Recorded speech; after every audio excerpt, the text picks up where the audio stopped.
Hello and welcome back to the Psychology 303, the analysis of everyday behavior. This is Dr. Williams. And again, we're going to be talking about Chapter 11 and dealing with chaining. Just as a reminder, I wanted to review again what chaining is. Remember that chaining is really just a stimulus response or an ABC chain.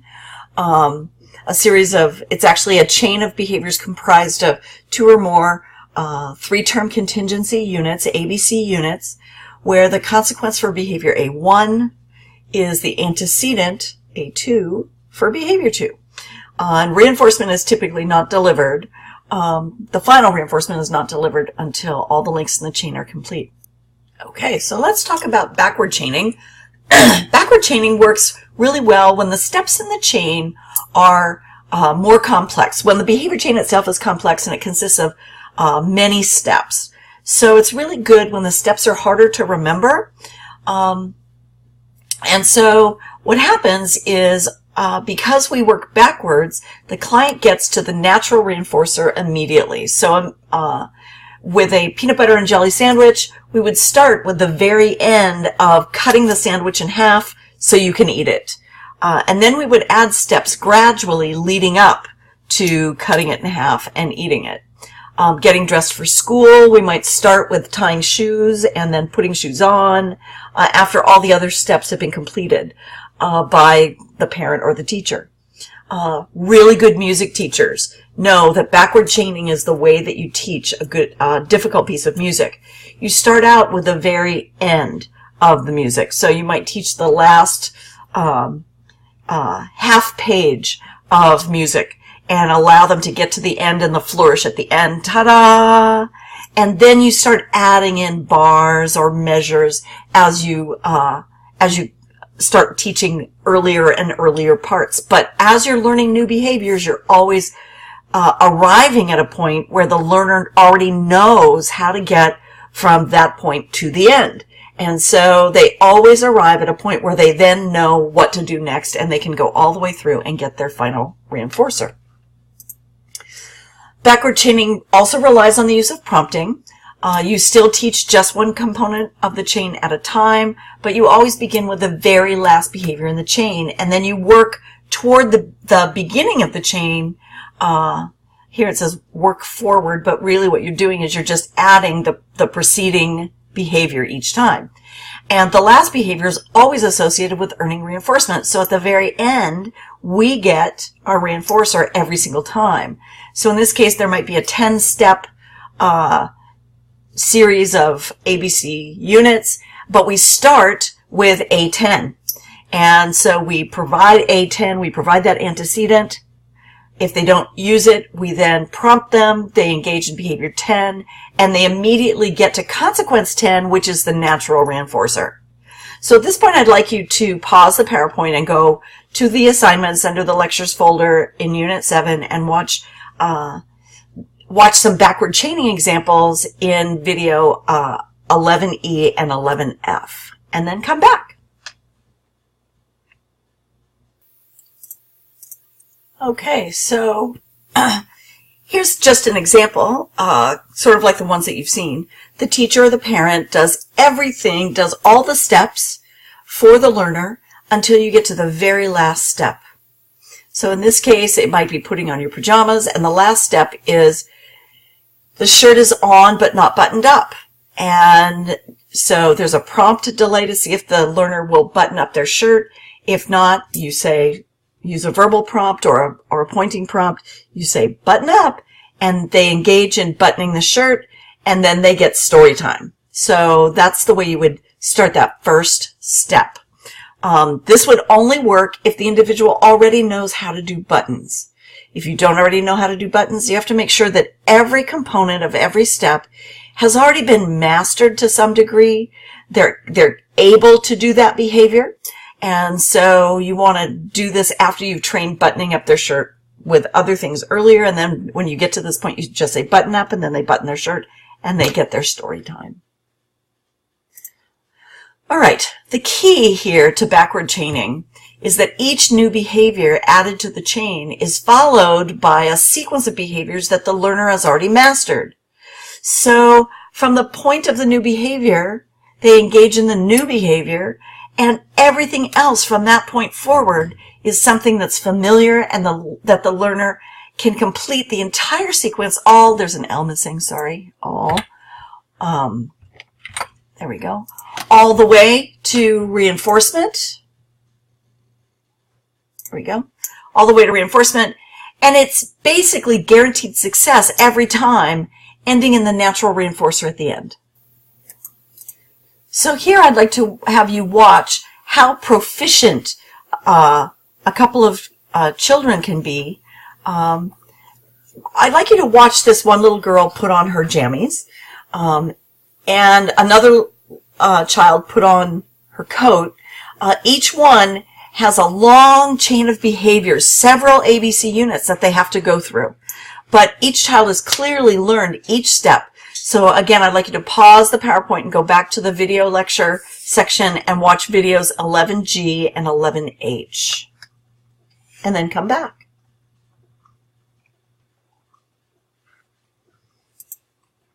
Okay, those videos are amazing. I watched those little girls get into their clothes and do what they need to do, and they're so proud of themselves that they're able to do it. It's amazing. All right, so let's talk a little bit about the similarities and differences between forward and backward chaining. The similarities are that both of them are used to teach behavior chains. Forward chaining is usually used with simple chains, backward chaining primarily with complex change. But remember that regardless of whichever type of chain that you're talking about, there are a few really important rules that apply to both of them. You need to do a task analysis before teaching begins. You should only teach one behavior at a time, and both of them use prompting and fading techniques. What are the differences? Forward chaining does work best for simple chains, and backward chaining does work best for complex chains. Forward chaining teaches the first behavior first, and backward chaining teaches the last behavior first. And with backward chaining, every new behavior leads to a known or mastered sequence that ends in natural reinforcement. Forward chaining does not, so you have to use a lot of artificial reinforcers. So just so you can watch some fun, elaborate chains, I'd like you to pause the PowerPoint and go back to the video unit and watch the videos 11I and 11J, and then come back.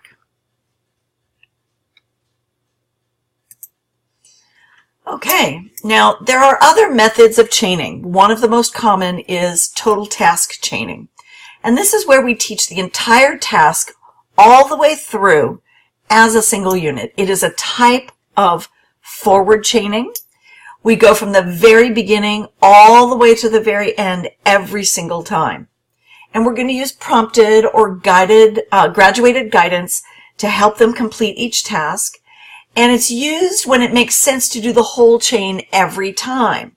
So if I was teaching you to change the oil in your car, I might not need you to do every single step all the way through. I could have you just do the beginning, or I could even work backwards. But when it's things that you really just need to complete all the way through, usually fairly simple chains, things like learning how to eat your food with a fork. We're going to carry that through all the way. In fact, we may repeat training the chain all the way through several times in a single session. Learning how to wash your hands, learning how to brush your teeth, learning how to go potty. Things that we do with children, easy behaviors that we do with children, we would do, typically we would do them all the way through. Tying your shoes, I might tie one shoe as a model and then work them all the way through from beginning to end to tying their shoes, even though it's a relatively complex task. So remember that even these behaviors still require a task analysis in advance and you have to do the whole task analysis all the way through because you need to know what each step is as you're teaching it. Other methods include written task analyses. The written task analysis relies on written directions. We have all done this. Whenever you assemble something that you've bought at the store, a piece of furniture, a game, putting your computer up, all of those come with written steps. And when you do written steps, what you're really looking at is a written task analysis. It can be forward, it can be backward, it can even be out of order. You might need to assemble an entire piece of part of the furniture before you attach it to another piece of the furniture. And typically what you're looking at are instructions for putting something together. Picture prompts are often used for people who don't have language or people who use a different language. And it can be used to help disabled individuals complete tasks or even their work. Those picture prompts, that chain might be outlined with pictures. When I was a graduate student, there was a professor who came from the University of California at Irvine to our class to talk about teaching people how to, in Africa, how to prepare a solution to reduce dehydration in babies that develop diarrhea. Diarrhea is the #1 killer of infants under the age of 1 in the world. And so this was rehydration therapy. It was constructed in a way that people could be given the materials and make the solution themselves at home to give to their infants if they had diarrhea. And because they were they didn't speak English, and because they couldn't read, he had to create a series of picture prompts that would show them how to measure the rehydration solution to put it in a certain amount of water. And so he used pictures of familiar containers. And in fact, the measuring scoop was a cap from a pop bottle. And that was the measurement that they used, but it was something familiar that they had seen before. And the container of water was a container that was familiar to them that they used every day. And so they were able to create a sequence, picture sequence that they could go through in order to create the rehydration solution, put it in a bottle, and feed it to their babies. One of my favorite behavior chaining things is something that we all do naturally, either overtly or covertly, which is to engage in self-instructions or self-generated verbal prompts. This is where you talk yourself through the steps in a task, whether you do it out loud or whether you do it in your head. When you recite directions on how to get to someone's house out loud or in your head. When you're remembering your locker combination. When you're trying to change the order in which you do things in the morning. When you're packing a suitcase, going through and saying things out loud to make sure that you get everything in the right order. Anytime we use that, we're actually doing a form of chaining. So, how and when should you use behavior chains? Well, the first thing you need to do is to determine if a really complex task would be, if chaining would be appropriate for that individual. Is there a behavior that needs to be acquired? Is this a compliance issue? Do they need to learn how to comply? And then you need to determine what you need to do your task analysis so you can determine what the steps are. And in order to do that, once you have your task analysis, you then need to assess how many of those steps in the task analysis does your learner already know. And so you need to assess their baseline level of success with each step in the chain. And there are two ways to do this. The single opportunity method is that you allow them to start at the beginning of the chain and go until they make an error. And that's the point where you then develop your tasks that you're going to teach. The multiple opportunity method is where you allow them to go, but start at the beginning and go through the chain. But when they fail to complete part of the chain, you can step in, complete that for them, and let them continue. You don't teach them, you just step in, you do it, and then you say, okay, go ahead, keep going. And then you let them keep going. And you mark which steps in the chain they need to learn. You then select a chaining method based on task difficulty, on the number of steps, and on the abilities and the level of ability of your learner. And you may need to decide whether total task method is appropriate. You need to decide whether you're going to do that, because that will determine whether you use forward or backward chaining. If you have to go all the way through the task from the beginning, you might as well do forward chaining and use the total task method. Then you implement your training protocol. You want to continue to provide reinforcement, verbal reinforcement, until the client makes contact with their natural reinforcing outcome of their behavior that occurs naturally in the environment. And once they've mastered the task, then you want to start reducing your prompts. We talked about prompting earlier. You want to go, if you've been using hand over hand prompting, you then want to back off and just use gestural prompting, back up to verbal prompting, and then start inserting those delays so that you can fade your verbal prompting out so that they attend to the stimuli in the environment so they can do it independently and on their own. So that's it for chaining. Have a good afternoon and good luck on the exam, and we'll see you back for, I think it's Unit 8. Have a good day.